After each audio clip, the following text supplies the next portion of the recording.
l'œil d'Horus.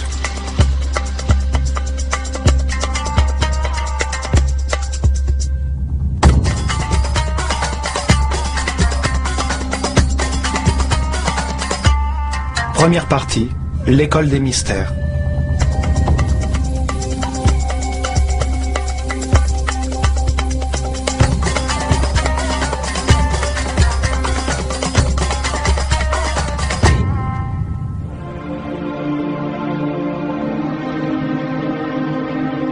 Notre histoire commence avant la destruction totale causée par le déluge. Lorsque la Terre abritait encore une autre civilisation que la nôtre, une civilisation devenue légendaire, l'Atlantide.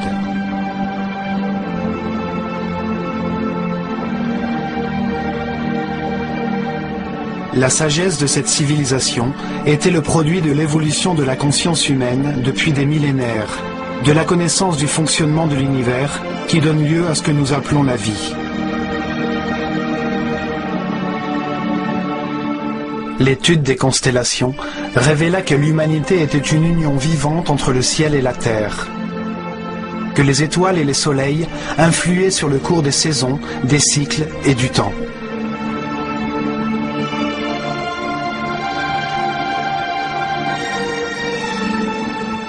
Les prêtres de l'école du savoir de Nahakal en Atlantide, dans leur grande sagesse, découvrirent que la planète vivait les derniers moments d'un de ses cycles.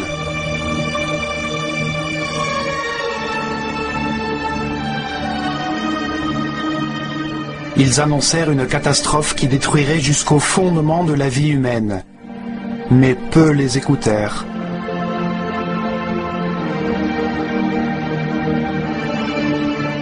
Privés du soutien de la majeure partie de la population, ils construisirent des arches fortifiées de toutes parts et protégées par des champs électromagnétiques dont les forces pouvaient pénétrer et détruire toute matière.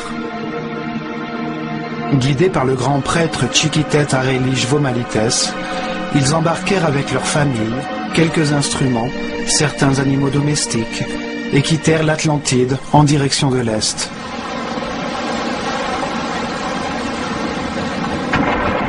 La terre trembla.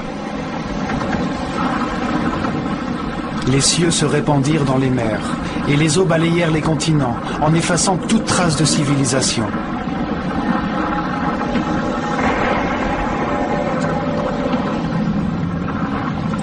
Comme l'attestent les deux immenses monuments en pierre, appelés mégalithes, qui furent retrouvés sur deux sites proches de l'Égypte. Leur taille, leur poids et leur assemblage témoignent d'une technologie aujourd'hui disparue, qui date certainement de l'Atlantide. Le site de Baalbek, au Liban, en fournit une première preuve. C'est à cet endroit que se trouvent les plus grands et les plus lourds blocs de pierre du monde, les trilithons de Baalbek. Chacun de ces immenses blocs pèse 1200 tonnes, mesure plus de 25 mètres de longueur, plus de 8 mètres de largeur et 5 mètres et demi de hauteur. Aujourd'hui, le poids le plus lourd que l'on peut soulever avec une grue est la navette Discovery, qui pèse seulement 150 tonnes, soit 10% du poids des trilithons. Aucune des technologies actuelles ne nous permettrait de les soulever, ni de les disposer avec une telle précision. Ils ont été transportés sur plus de 3 kilomètres. Au point d'origine où ils furent taillés, nous pouvons toujours voir un bloc de dimension comparable qui n'a pas été utilisé. En raison de sa taille imposante, cet étrange plateau est devenu un lieu de culte pour toutes les populations qui s'installèrent dans la région après le déluge. Les Assyriens, les Perses, les Grecs et finalement les Romains y construisirent leurs principaux temples. On trouve une seconde preuve à Jérusalem. Cette ville est un lieu saint pour 3 religions. Ici se trouve un autre mégalithe, un ensemble de blocs gigantesques pesant chacun d'eux plus de 800 tonnes. Ces constructions immenses et mystérieuses devinrent également un lieu de culte d'où naquit Jérusalem. Elles font partie des imposantes fondations qui supportaient le temple juif et qui supportent aujourd'hui la mosquée d'Al-Aqsa et le dôme du rocher. Les blocs font partie des fondations du mur des lamentations. De nos jours, nous pouvons y accéder à travers un tunnel formé par ces énormes pierres. Les mégalithes de Baalbek et de Jérusalem appartenaient à des édifices détruits durant le déluge. Leur taille leur a permis de rester en place. Ce cataclysme anéantit la civilisation atlantidéenne. Il eut lieu aux alentours de l'an 10 900 avant Jésus-Christ, alors que le système solaire traversait la constellation du Lion. Cet événement est retranscrit dans les livres sacrés de toutes les cultures du monde.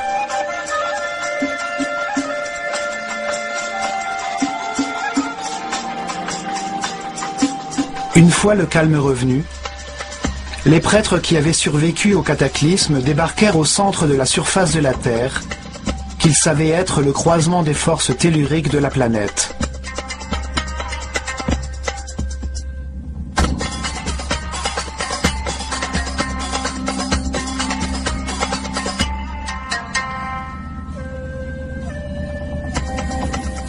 Ils espéraient utiliser ces forces pour guider l'esprit humain en construisant d'imposantes formes pyramidales qui concentreraient les vibrations des entrailles de la Terre et les transformeraient en énergie.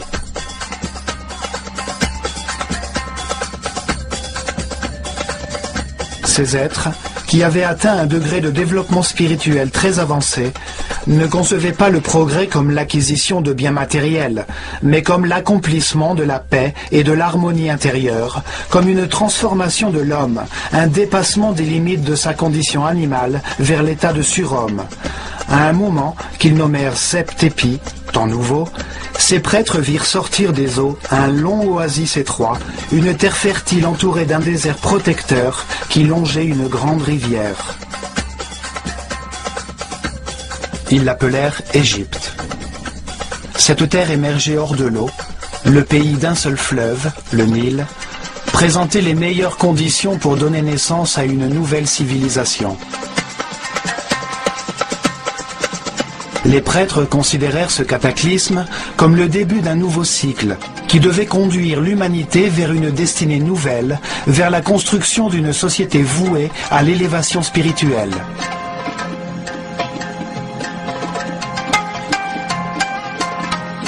Le Sphinx témoigne des gigantesques cycles temporels qu'ils avaient à l'esprit. Son corps de lion à tête humaine met en valeur le cycle compris entre l'ère du lion et celle du Verseau, l'heure du règne de la nouvelle civilisation. Il voyait la vie comme un processus conçu par Dieu, durant lequel l'homme se réincarnait encore et encore pour se perfectionner et s'élever dans la hiérarchie universelle. Si l'esprit d'un homme ne comprend pas le Créateur, la raison de l'univers ou de sa propre existence, il sera incarné dans un corps. Les expériences de cette vie charnelle lui permettront d'acquérir la sagesse et la connaissance. Dans cette incarnation, dans tout ce qui lui sera donné à connaître, s'opposeront deux extrêmes. Il pourra comparer les éléments de cet univers dual et polarisé afin de comprendre la vérité.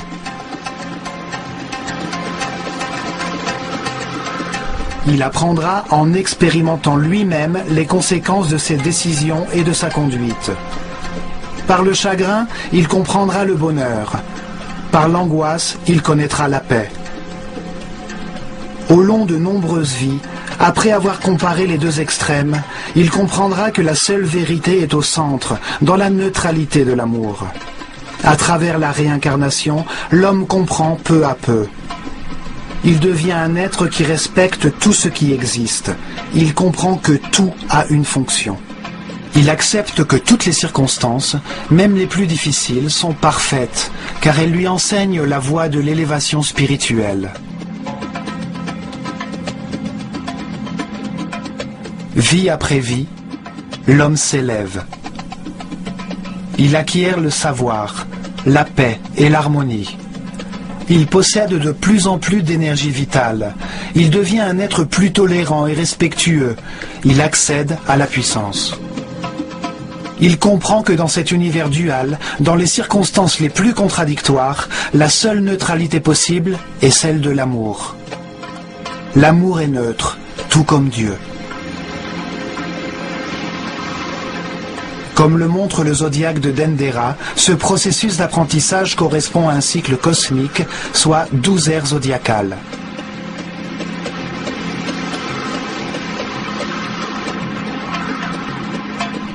En effectuant un tour complet, le système solaire reçoit les radiations de chacune des 12 constellations.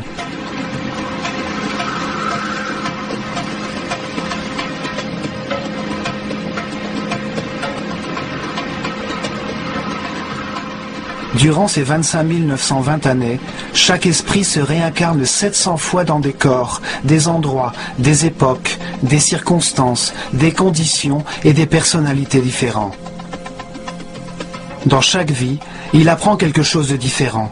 À chaque fois, il est influencé différemment par les forces irradiées des étoiles. Ainsi, chaque être vivant passe par un cycle cosmique durant lequel il reçoit l'énergie des 12 constellations, l'influence des cieux qui marquent les rythmes de sa vie et génèrent différents états d'esprit. Pour les Égyptiens, ce processus d'apprentissage de l'homme au cours de ses vies étant lié au mouvement de notre planète et du système solaire, tout était donc planifié par les étoiles. Ils inventèrent une méthode pour révéler ce qu'ils savaient sur Dieu, l'univers et le processus d'élévation de l'âme durant des milliers d'années. Une manière d'enseigner à l'homme la réalité et le sens de la vie.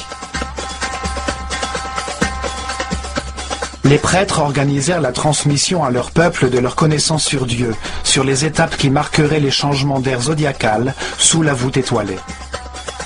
Des moments furent consacrés à l'étude de la création par Dieu de l'univers, puis de la conscience humaine.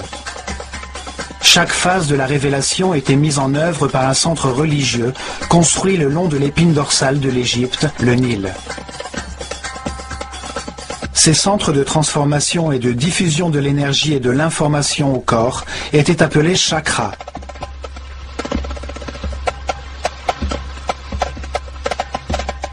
Ils se développèrent dans 4 régions. Chacun de ces 4 centres était dédié à l'explication et l'enseignement d'une phase de la Genèse. Chacun était dédié à une période différente de l'existence du même Dieu, avec des noms et des symboles différents.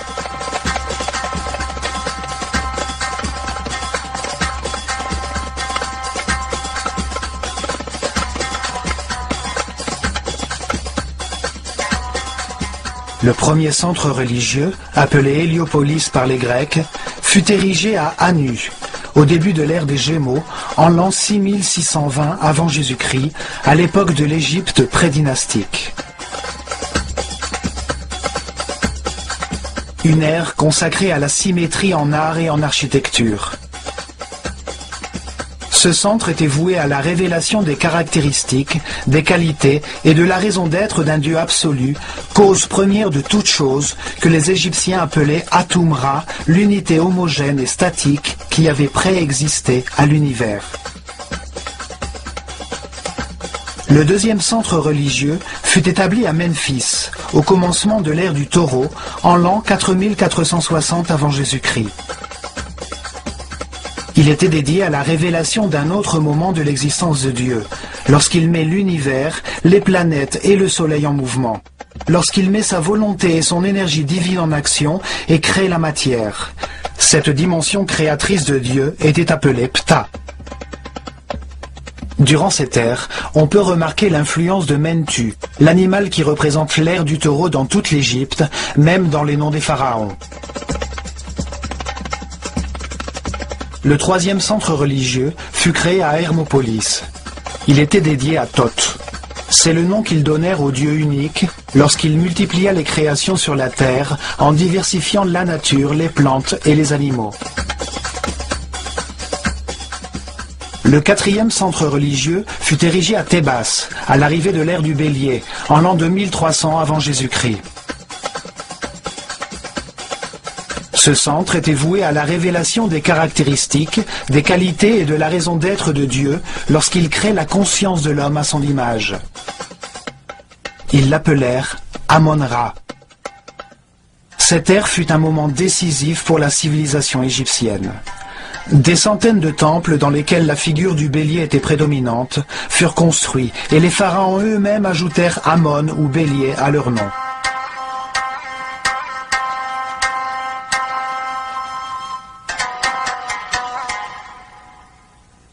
Les changements d'air ou de constellation zodiacale déterminaient la durée de chaque phase de la révélation. Lentement, les hommes comprirent qu'il n'y a qu'un seul Dieu, qui change de nom à mesure que ses caractéristiques évoluent et qu'il crée, en des moments successifs, l'homme et l'univers. Ils fondèrent une école des mystères pour transmettre leur savoir et s'assurer que les prêtres de leur caste continueraient le processus de révélation. Le pays se développa tout autour des temples et des centres religieux. En leur sein, les initiés devinrent des êtres respectables, capables de diriger leur peuple et de maîtriser les forces primitives de la nature.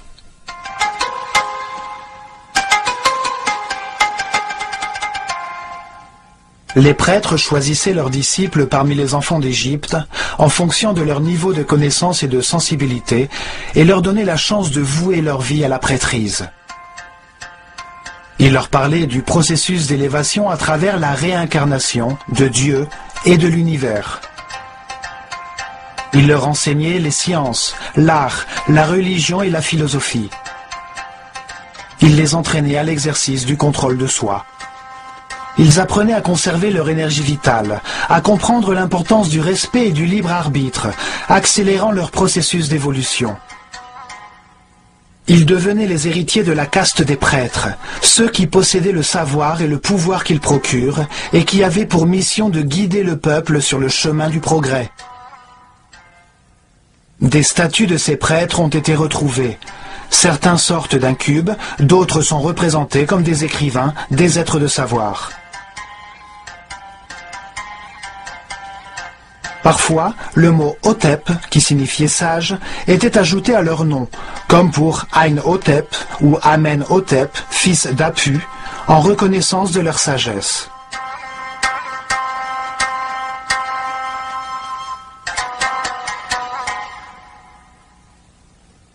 C'est dans les temples qu'était concentré le savoir, le pouvoir, la richesse matérielle et spirituelle. C'est sur eux que reposait l'organisation de la civilisation égyptienne.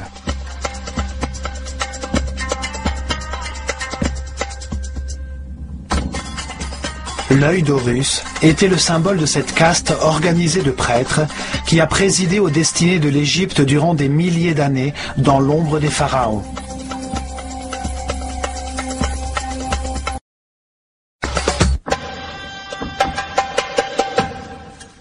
L'œil d'Horus était également le symbole de l'école des mystères, un emblème visible sur tous les murs des temples égyptiens. Un symbole évoque la signification de la forme, de l'action qu'il représente. Il transmet une idée avec simplicité, au-delà des mots. Son sens peut être compris des milliers d'années après avoir été dessiné.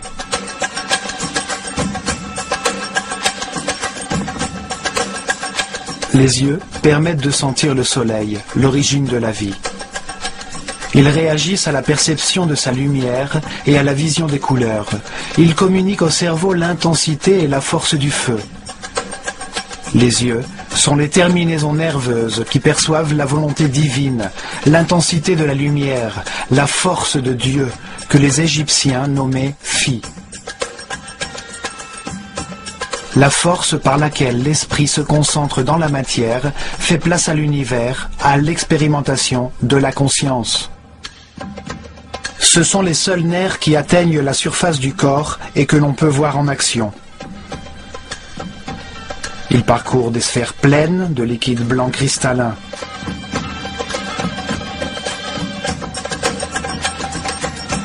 Les yeux sont un symbole de dualité.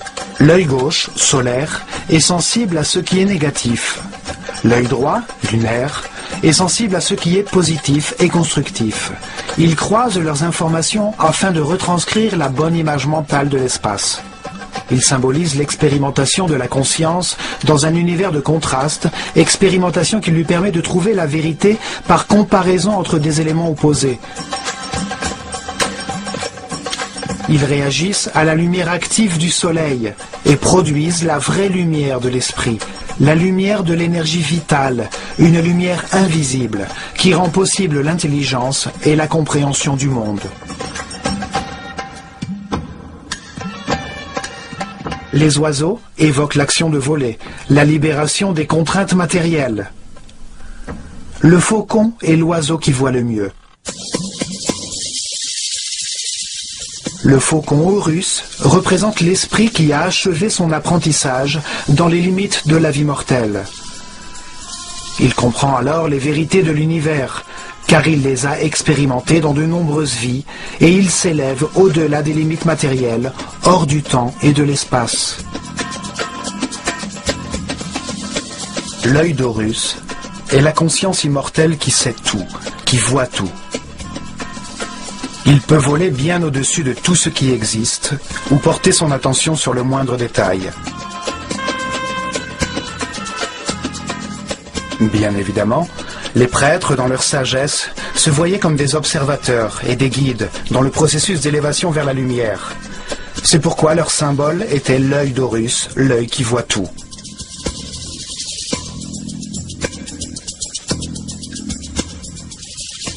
Depuis les temples, les prêtres de l'œil d'Horus conduisaient le peuple vers l'élévation spirituelle, dans la paix et l'harmonie, révélant la vérité sur Dieu, sur l'univers et sur le processus d'évolution de la conscience humaine.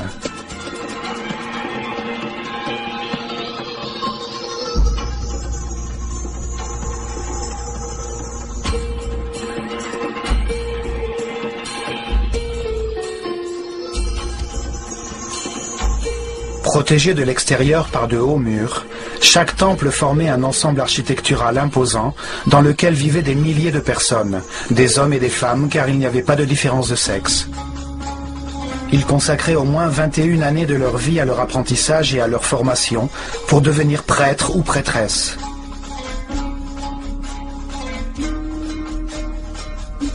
Leur parcours d'apprentissage se déroulait dans différents temples où ils restaient durant de longues années, recevaient les enseignements correspondant à leur niveau, puis ils passaient leurs examens pour accéder au niveau supérieur dans un autre temple de la vallée du Nil.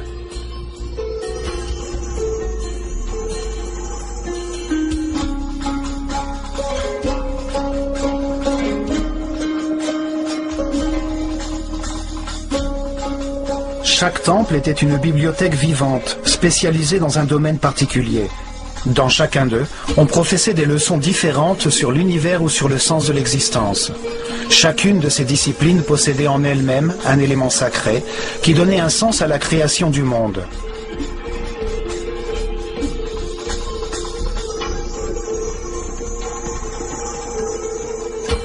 Les 7 premières années d'enseignement correspondaient au niveau élémentaire, durant lequel les élèves étudiaient les lois générales de l'univers et apprenaient à utiliser les centres d'énergie inférieurs du corps.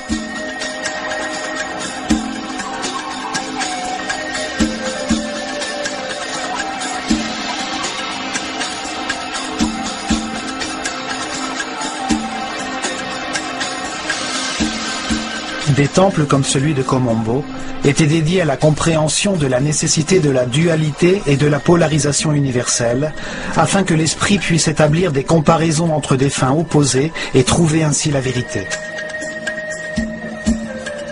On y apprenait notamment que la peur de l'échec peut être maîtrisée et que chaque vie est suffisante pour connaître ce qu'il y a lieu de connaître dans cette vie-là. Il possédait les outils pour éveiller la peur de la mort, apprendre à la contrôler et comprendre que la mort n'est qu'un pas vers une autre expérience d'apprentissage. Dans des tunnels remplis d'eau et de crocodiles, à de hautes altitudes, dans des enclos grouillants de serpents, les disciples devaient prouver leur détermination. On leur enseignait à dépasser leur peur de l'abandon, leurs instincts agressifs et défensifs. On leur montrait l'existence de réflexes mentaux inconscients pour leur apprendre à contrôler ces réactions automatiques.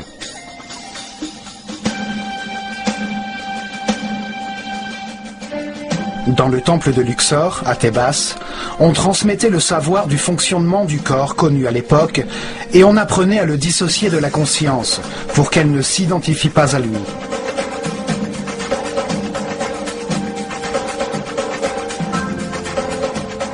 Le temple tout entier ressemblait à un organisme humain. Chaque salle représentait un organe. Sur les murs étaient inscrites des informations concernant ses fonctions principales, les bienfaits qu'il apportait à l'organisme et ses relations avec les autres organes.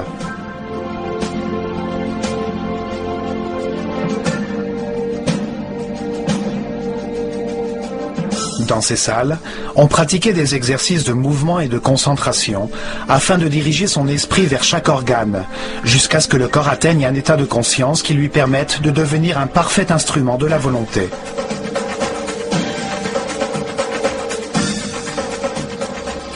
La plupart des temples des prêtresses de Nephthys et d'Isis étaient réservés à l'enseignement des perceptions sensorielles, des émotions et des désirs charnels du corps, afin de les différencier des émotions, intuitions et inspirations supérieures.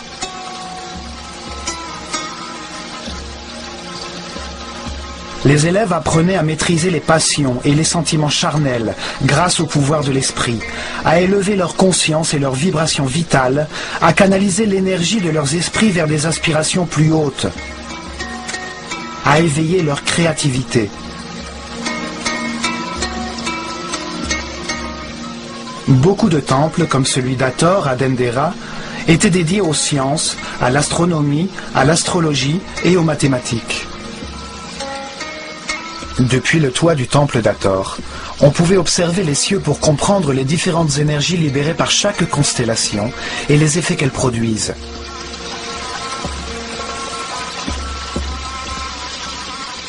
Les Égyptiens suivaient scrupuleusement les mouvements des étoiles, vérifiaient la durée de l'année solaire, la date exacte de la crue du Nil, le moment du passage de la Terre de l'ère du Taureau à l'ère du Bélier, les cycles qui impactaient le processus d'évolution.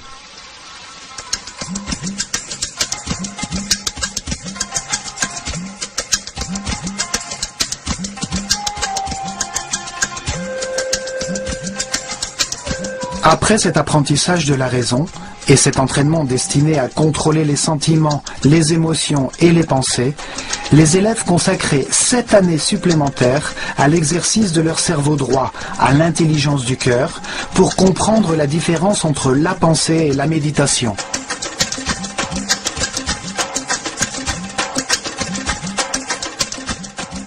Le temple de Karnak, le plus grand d'Égypte, était dédié à la conscience, à l'analyse des forces qui la façonnent, à la compréhension du processus d'évolution et aux moyens de l'accélérer en se concentrant sur les concepts, les mots, les sentiments, les points exacts ou les mouvements.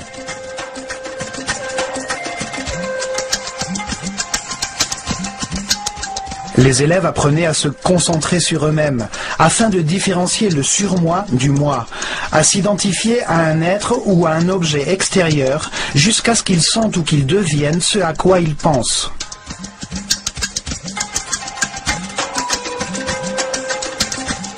Ils se livraient à des exercices de télépathie. D'abord dans des conditions de proximité physique, puis à distance, à une certaine heure de la journée, jusqu'à ce qu'ils apprennent comment communiquer mentalement à n'importe quel moment. On leur enseignait une certaine conception du temps, et ils apprenaient à vivre comme si celui-ci était un éternel présent.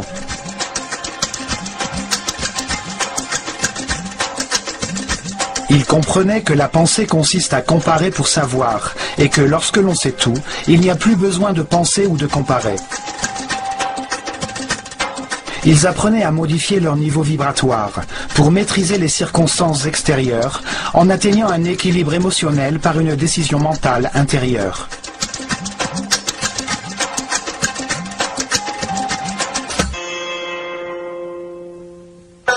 Chaque temple possédait 3 niveaux d'information. Ainsi, ces informations pouvaient être révélées simultanément à des hommes qui n'étaient pas au même stade d'évolution.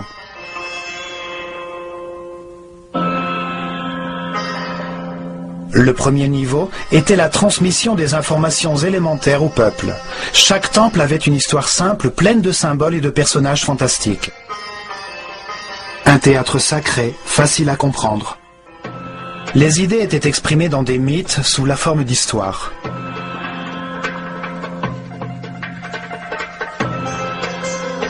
Le mythe, histoire fantastique, était une méthode de révélation du monde à l'homme qui ne pouvait le comprendre qu'imparfaitement. Les mythes ne sont vivants que parce que l'on croit en eux.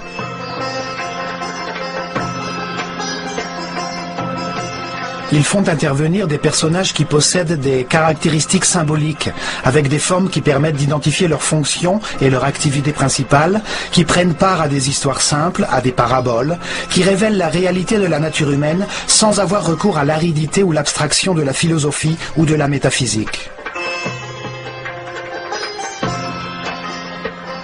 Le peuple avait ainsi accès au sacré en écoutant l'histoire de chaque temple, en connaissant les forces et les faiblesses de chaque personnage, les problèmes qu'il rencontre et la manière de les résoudre.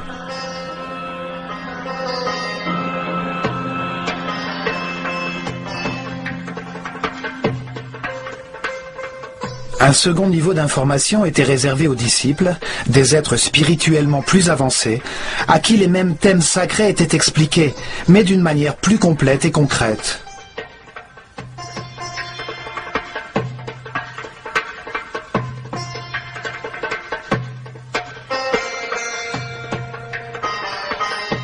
À cette fin, on gravait les scènes descriptives des mythes sur les murs du temple. Chaque personnage était expliqué. On apprenait ce qu'il symbolisait, l'étape du processus d'élévation qu'il représentait, pourquoi il avait telle forme, telle attitude et telle fonction.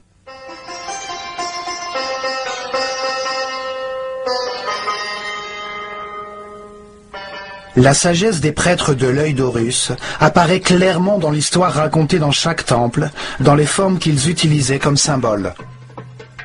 Simplement en les voyant, on comprend les actions qu'ils représentent ou les bienfaits obtenus par leur réalisation.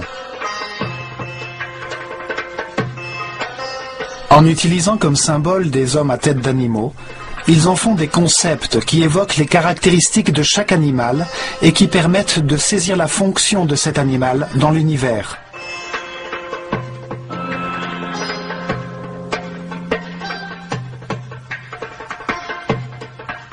Un homme à tête de chacal possède les caractéristiques de cet animal, comme par exemple son sens inné de l'orientation dans le désert. En suivant ses pas, on arrive toujours à une terre fertile. C'est un excellent guide. Chaque symbole permet une compréhension facile. La simple forme d'un oiseau évoque le vol, la liberté. Un disque solaire au-dessus de la tête d'un homme indique sa clairvoyance, sa sagesse, son savoir, son degré de conscience.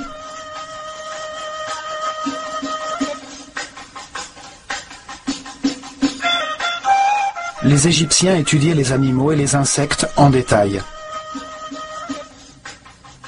De cette façon, ils ont acquis une grande connaissance de leur vie, de leurs activités, de leurs caractéristiques vitales, de leurs habitudes, de leurs régimes alimentaires, de leur temps de gestation, de leurs pratiques sexuelles, de leurs principales raisons d'être.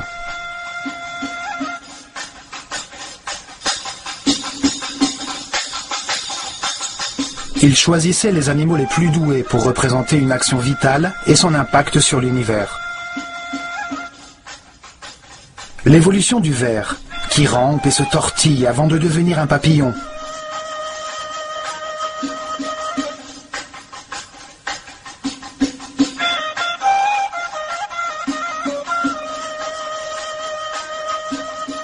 De tous les oiseaux, le faucon possède la meilleure vue. Il a un cerveau optique parfaitement développé. C'est pourquoi il est choisi comme symbole de cette fonction vitale, la vision. Un personnage humain à tête de faucon est un être qui voit tout, qui domine le paysage et voit tous les détails d'un objet qu'il regarde.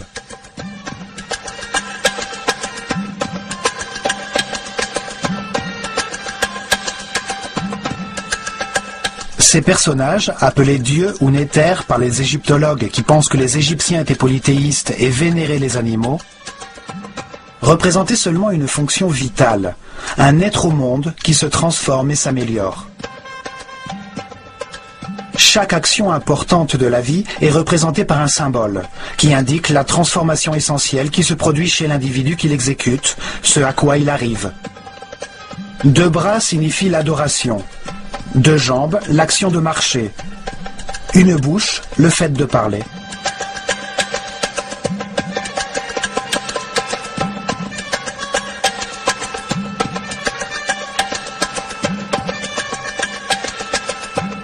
Et, enfin, au 3e niveau d'information, chaque temple conservait une sorte de code secret contenu dans son symbole. Ce secret était connu uniquement par les prêtres de haut rang et les grands maîtres, et donnait des informations sur les forces et énergies fondamentales, sur la manière de les contrôler et de les utiliser pour servir leur peuple.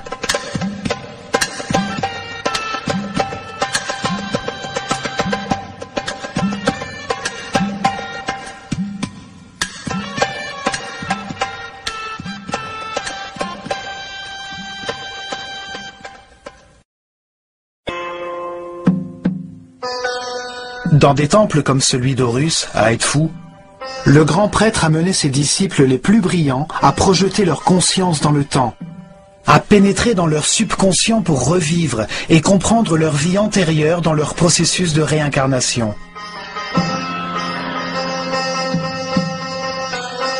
Le grand prêtre était toujours un être très avancé dans son chemin spirituel. Il ne s'identifiait pas à son corps, il connaissait son fonctionnement et il savait à quelles énergies il devait avoir recours pour trouver son équilibre.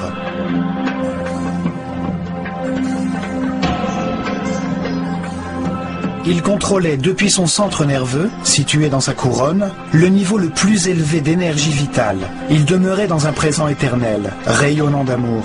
Il utilisait son pouvoir divin pour guider et servir les autres.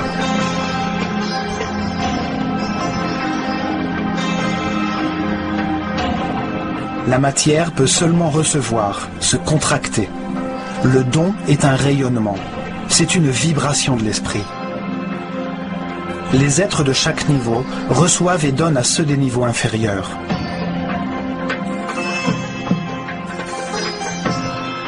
Dans les salles des temples, ils comprirent que la réalité est composée de 7 niveaux d'énergie vibratoire, 7 courants énergétiques qui correspondent à des niveaux différents de pouvoir et de force.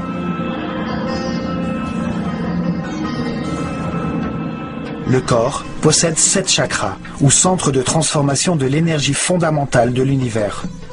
Chaque être humain n'utilise qu'un seul de ces 7 centres au cours de sa vie présente, en fonction du niveau d'élévation de sa conscience. Meilleure est sa connaissance de l'univers, plus grand est son respect, plus haut est le chakra ou centre nerveux qu'il utilise pour transformer cette énergie. Plus son chakra est haut, plus il génère d'énergie quotidienne, et plus il possède de forces transcendantales. Le grand prêtre pouvait contrôler les forces fondamentales de l'univers grâce au haut niveau d'énergie vitale qui demeurait dans son corps. Son système nerveux avait une résistance en adéquation avec ce niveau d'énergie.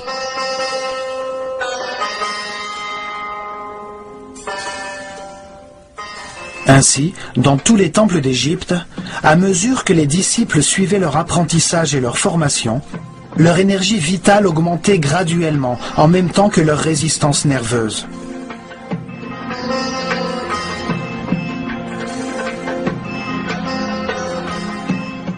Ils apprenaient à être en paix et en harmonie, à respecter tout ce qui existe, à accepter la perfection de l'univers, à diriger leurs énergies vitales vers le chemin de l'élévation qui conduit à l'omnipotence, au contrôle des forces et des énergies suprêmes. Ils suivaient une intense préparation physique, mentale et spirituelle, qui se terminait par l'expérimentation de la totalité et du néant, du manifeste et de l'indicible. Ils recevaient des pyramides une énergie puissante, qui leur permettait d'atteindre le 7e niveau de conscience. Durant l'ère du taureau, ils se consacrèrent à l'expérimentation de brillantes technologies à travers la construction de formes pyramidales afin de transformer les vibrations de la planète en énergie, un savoir ancestral qu'ils mirent en pratique.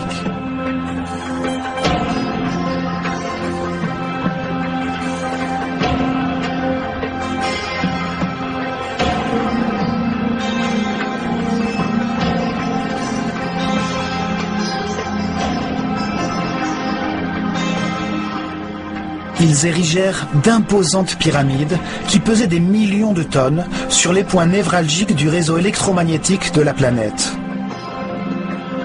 Les millions de particules de quartz présentes dans ces masses pyramidales suivaient les vibrations de la Terre, produisant de l'énergie par un phénomène connu aujourd'hui sous le nom de piézoélectricité.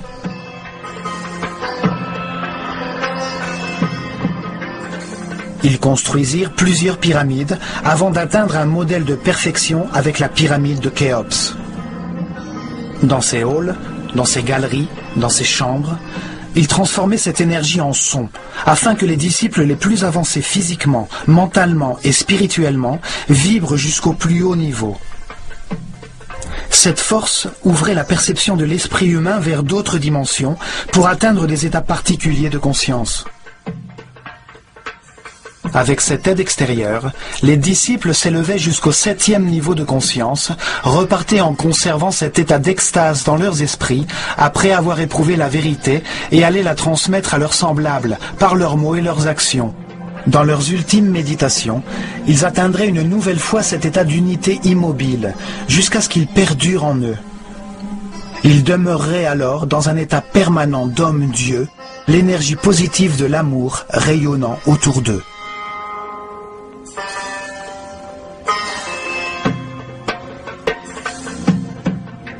La connaissance de toutes les formes pures de l'univers, des masses primitives qui organisent l'énergie et la matière, était essentielle pour le développement de la civilisation égyptienne. Aujourd'hui, nous appelons ces formes pures les solides platoniciens.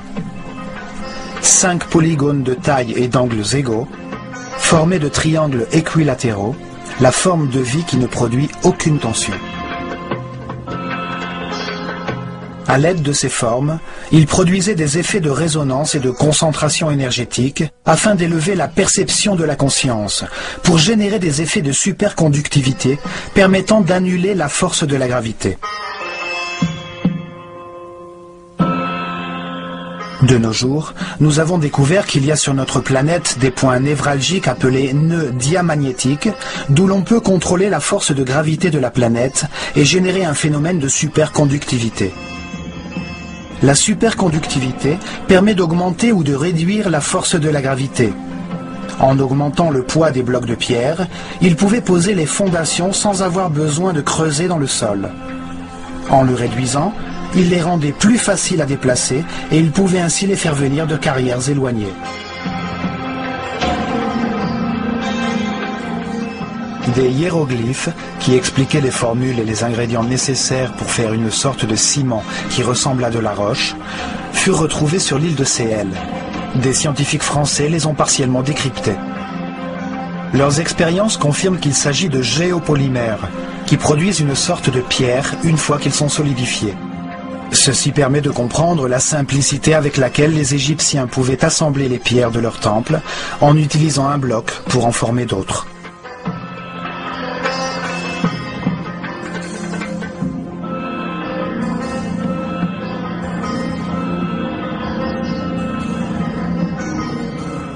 Mais le plus important était leur vision de la vie comme un processus voulu par Dieu, dans le but d'élever la conscience humaine.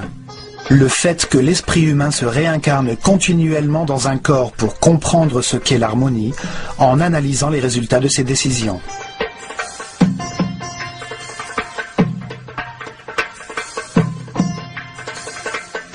Au cours de ces nombreuses vies, pleines d'expériences contraires, d'angoisse et de paix, de dépression et de joie, de richesse et de pauvreté, de santé et de maladie, il comprend les raisons de son existence et s'affranchit des contingences matérielles pour devenir un surhomme immortel.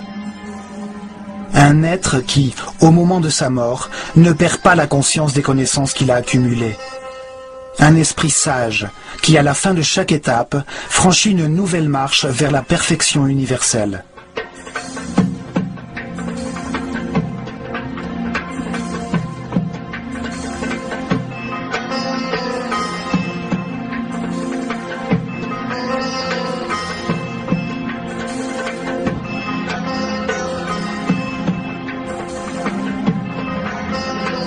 L'homme se réincarne plusieurs fois. Au début du processus, il est dominé par sa condition animale. L'intolérance et l'agressivité le condamnent à une vie de désolation. Petit à petit, la douleur l'envahit et en cherchant à la soulager, il cesse d'attaquer. Il trouve la paix et avec elle, des niveaux élevés d'énergie vitale.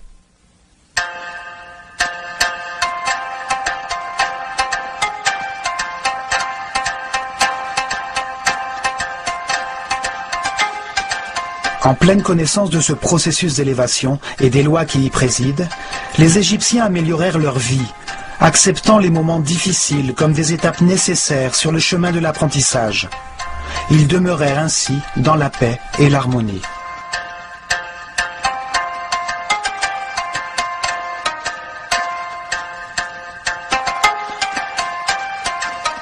Les temples enseignaient comment les hommes, même dans un monde de souffrance, pouvaient s'affranchir des contraintes physiques et devenir des êtres capables de transformer la matière pour voyager librement dans le temps et l'espace.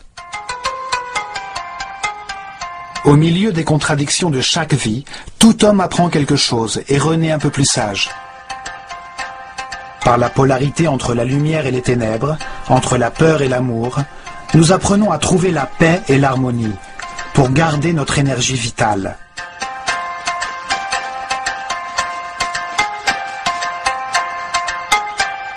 Par l'expérience des affres et de l'angoisse auxquelles conduisent la colère, la haine ou le désir de vengeance, nous comprenons les bienfaits de l'harmonie.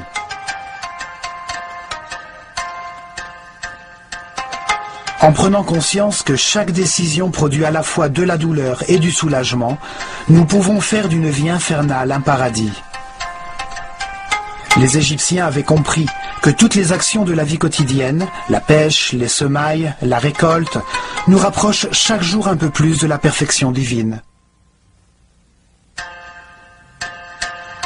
Ils formèrent une communauté si pacifique et heureuse que lorsque l'historien grec Hérodote visita l'Égypte au 5e siècle avant Jésus-Christ, il dit « De toutes les nations de la terre, les Égyptiens sont les plus heureux, les plus saints et les plus religieux. »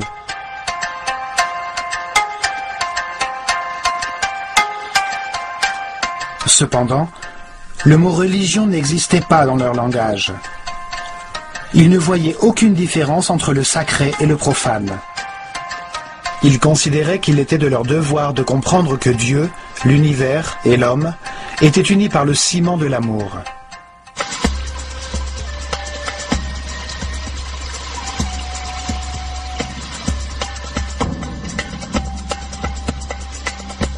Dans cette série d'épisodes consacrés à l'œil d'Horus, nous décrypterons le message laissé par les Égyptiens dans leur temple.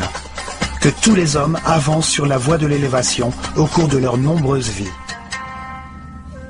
Certains sont plus avancés que d'autres, mais tous accéderont à l'immortalité et à la permanence de la conscience par le seul chemin possible, celui par lequel ils apprendront à s'adapter, à accepter la réalité des choses et à respecter tous les êtres qui les entourent.